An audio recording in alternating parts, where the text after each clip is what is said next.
Bonjour, nous allons parler aujourd'hui d'un sujet qui fâche, notamment les employeurs. Il s'agit du délit d'entrave. Tout le monde a été soumis, dès lors qu'on gère du personnel, qu'on gère des instances représentatives à ce risque.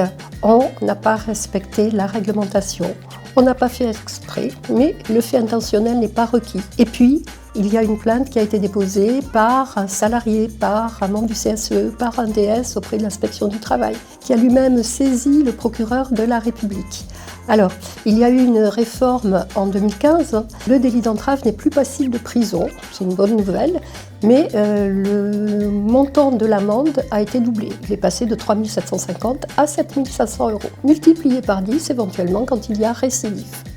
Alors, ce délit d'entrave, il faut d'abord tenter de l'éviter par un climat social serein, par une forte communication avec les instances représentatives du personnel. On peut oublier de présenter une modification de l'organisation. On n'a pas respecté le délai préfixe.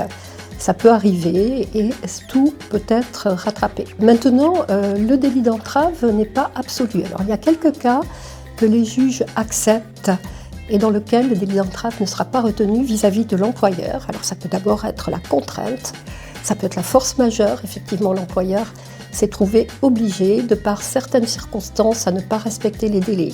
Ça peut être une erreur de fait, une erreur de droit. On peut se tromper dans l'analyse des textes. Ça peut arriver. Il peut y avoir également eu une délégation de pouvoir, mais il faut savoir qu'en matière sociale, la délégation de pouvoir à un collaborateur n'est pas suspensive de responsabilité.